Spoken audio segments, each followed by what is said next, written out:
Sejam muito bem-vindos ao nosso CaféCast. Esse é o nosso terceiro episódio da segunda temporada.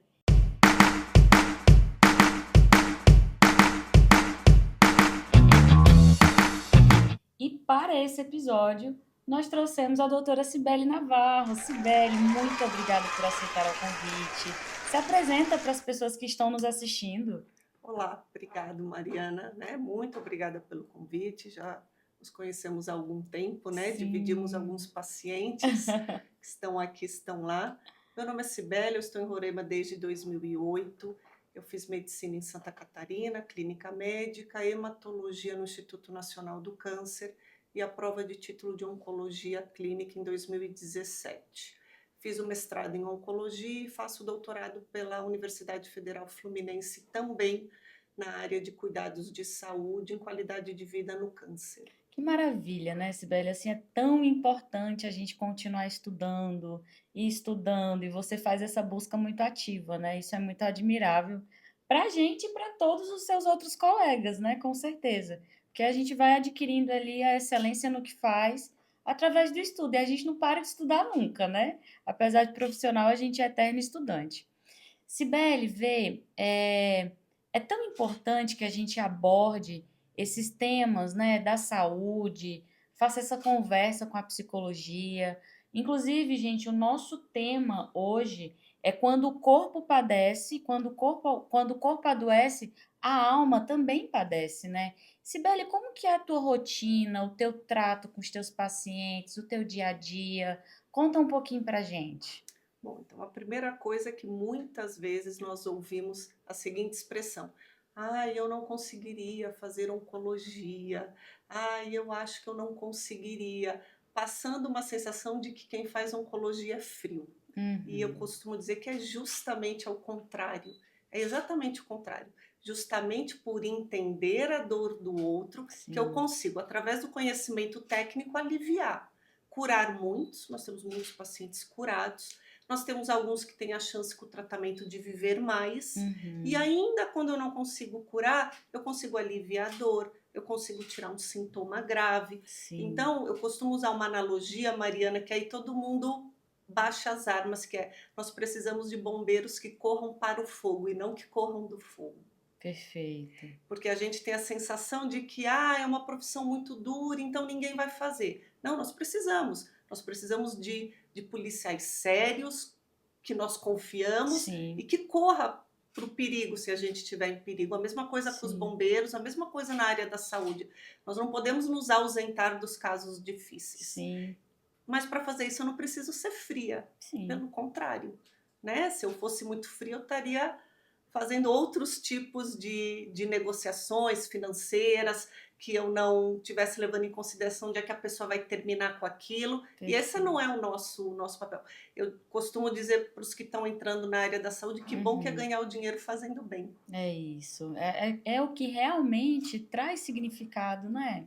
É o que traz E aí significado. eu já começo a cortar um pouco essa ideia de que oncologia é triste, de que oncologia é ruim, com essas frases que acabam ficando um pouco padrão, um pouco Sim, jargão, mas daí a pessoa já repensa por um outro lado. exato. E sabe uma outra coisa interessante, Sibeli, é que assim, até hoje, antigamente muito mais, é claro, mas até hoje as pessoas, eu recebo pacientes aqui que quando recebem um diagnóstico de câncer, já fazem a associação direta à morte. Ainda temos muito isso. Temos, a morte faz parte da vida. Isso não é só na oncologia, mas a oncologia traz isso muito latente. Uhum. E aí acabam acontecendo dois perfis de pacientes. Lógico que é uma nuance, né? É uma escala Sim, do branco ao preto, passando sim. por todos os tons, mas eu tenho aquele paciente que conseguiu fazer o exame de rotina, que seria o ideal para todos nós, pegou uma lesão pequena sem sentir nada. Sim. Então aquele é um baque que meio que você tira quase o chão da pessoa. Nossa, eu fui fazer um exame pequeno e descobri uma coisa. Então esse é aquele que chega aqui pelas próprias pernas, com aquele olho grande, choroso, mas que é um paciente que você tem na argumentação do Uhum. diagnóstico difícil, você pegou uma doença pequena, você pegou sem sentir nada, então a gente vai conseguir tratar com uma chance de cura maior. Então você dá a Uhum. notícia difícil, mas na outra mão você tem uma série de argumentos que acabam, passado o primeiro momento, dando muita Uhum. esperança. A outra ponta dessa linha são aqueles pacientes gravemente enfermos e que você chega, bom, isso aqui é câncer. Sim. Para esses, Mariana, por mais que o diagnóstico seja difícil, chega a dar um certo alívio no seguinte sentido: bom, agora eu sei o que eu tenho. E Uhum. agora eu consigo criar estratégias, levantar forças, recursos emocionais, financeiros, familiares Sim, para tratar. sim. Porque você está se sentindo mal, ou perdendo peso, ou febre, ou dor, ou uma lesão muito grande. Não ter o nome daquela doença, aquilo é muito angustiante. Sim. Então, isso a gente às vezes vê um pouco mais no serviço público, numa população às vezes mais vulnerável, Aham. pela dificuldade de acesso, que chegam para a gente com diagnósticos de doenças muito avançadas.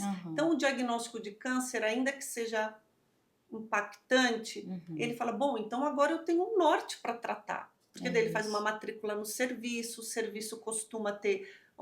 As psicólogas que estão com a gente Uhum. estão há muitos anos, então aí ele começa a ter uma abordagem multidisciplinar e de alguma forma o diagnóstico abre um caminho. A Perfeito. outra coisa é aquela pessoa que está ali no dia a dia tranquila e fez um exame de rotina E apontou. e ali apontou. Esse acho que é aquele que fala: nossa, mas eu me cuidava tanto, minha comida é boa, isso, aquilo, e por que Uhum. isso?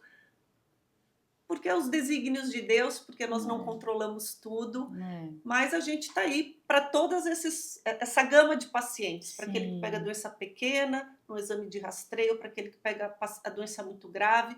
Então aí você vai tendo abordagens diferentes, Uhum. hora que entra o médico, o serviço social, a psicologia diferentes, e aí Sim. você vai usando a estratégia ali de Os cuidado. recursos, né? Exato. Exatamente. Então, vê, eu costumo usar com os meus pacientes que, puxa, mas e esse diagnóstico? Ótimo, o diagnóstico veio. Como, exatamente como você falou. Olha que angustiante é você lutar com armas que muitas vezes são ineficazes contra algo que você nem está vendo que é. Agora nós descobrimos. O diagnóstico é essa descoberta. Então, muitas vezes as pessoas, poxa, mas é o fim. Falo, não, é o começo. É o Então, começo. calma, é o começo. Então, pacientes que descobrem que têm o diagnóstico, que começam o tratamento, vamos viver uma etapa de cada vez? Qual é a etapa de agora? Mas isso está difícil, está É desafiador, né, Mariana? muito desafiador. Viver no agora, viver no Viver no agora. hoje. Mas eu trabalho muito, muito com os meus pacientes de, olha, vamos viver o agora, vamos ver o que que a gente consegue no agora. E aí vamos pular essa etapa agora. E essa etapa de agora vai te preparar para a próxima, Isso. né? Eles se atropelam, óbvio, pela ansiedade, né? Nós, enquanto seres humanos, quem não, né? Quem não? Nós estamos cuidando, mas também estamos muitas vezes no lugar do outro, né? E a gente sente tudo isso. Quero lembrar de todos os nossos parceiros aqui, a Abelhuda Café, a Agência Vis por essa produção, a Farma Fórmula, que está presente em todos os nossos episódios. Quero agradecer ao Mestre Burger, que sempre está conosco em tudo que nós fazemos. Muito obrigada. Quero agradecer também a Cibele por estar aqui conosco, compartilhando, né, a sua imensa sabedoria. A gente vai até o último dia da vida aprendendo, aprendendo muito, né? Tomara que sim, Mas né? que rico, né, Cibele, toda essa nossa conversa. Veja, como é que funciona, eu fico bem curiosa quanto a isso, Cibele, como é que funciona a questão de você recebe a sua paciente ou um homem, né, e está começando ali o tratamento, e começa ali uma espécie de um pouquinho de perda de identidade, a queda do cabelo, a mudança física, algumas mulheres que perdem ali, estão passando por um câncer de mama, perdem o seio. Como que funciona a trajetória com você? Como que é o teu manejo? Bom, eu digo sempre que minhas pacientes elas me inspiram demais, né?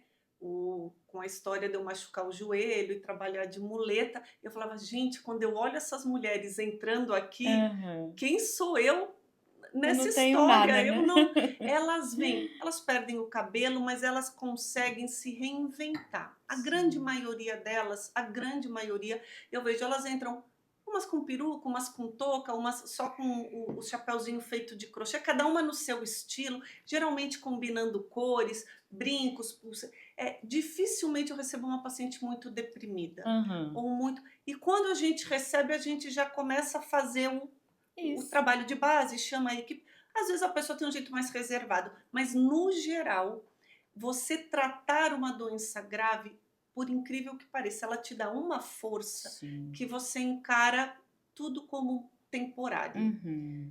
né. Então, assim, por mais que você diga: "O cabelo é importante", mas aquela sensação: "Estou fazendo um tratamento para combater um câncer", eu Uhum. acho que isso suplanta. Isso fica em Perfeito. cima. Eu não me lembro de algum paciente e os homens existe a questão, às vezes, da impotência na próstata por conta da Uhum. testosterona, então não é bem física essa mudança, Aham. mas existe uma mudança muito muito grande, porque a disfunção para o homem erétil, ela tem um peso muito grande, Sim. mas eu vejo na imensa maioria das vezes os pacientes aceitando o preço do tratamento, que é muito a maturidade da vida, Sim. amar a dureza da vida, né.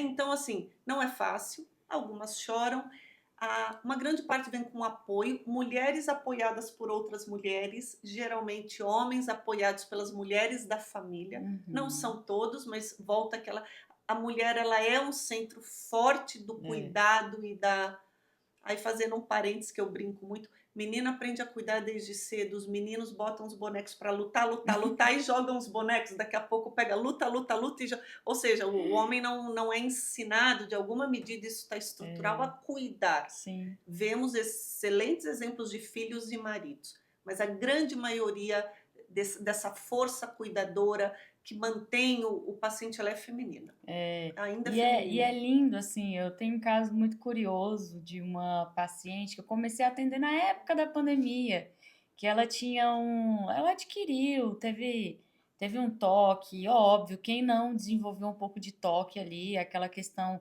da touca, da máscara e do álcool, mas ela não conseguia sair de casa e logo nesse inteirinho ela recebeu o diagnóstico. E foi curioso, porque isso foi uma virada de chave na vida dela. Os familiares vieram cheios de dedos para me contar.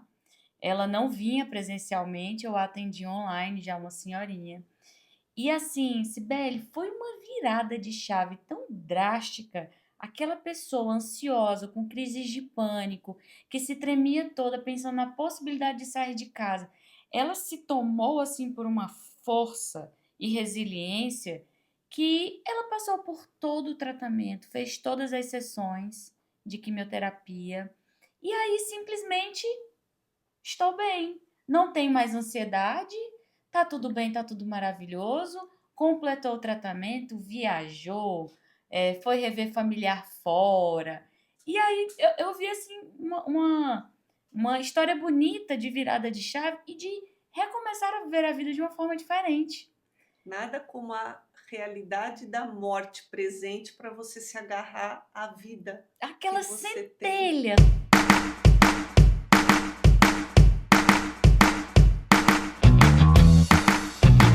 Sempre tenham esperança. A melhor sensação do mundo é a gente saber que para cada problema que a gente enfrenta, nós temos infinitas possibilidades de resolvê-lo. Quero agradecer por essa produção maravilhosa que a Agência Vis fez, a Abelhuda Café e o Mestre Burger, que sempre estão conosco, a Farma Fórmula e a Sorrindo Recreações.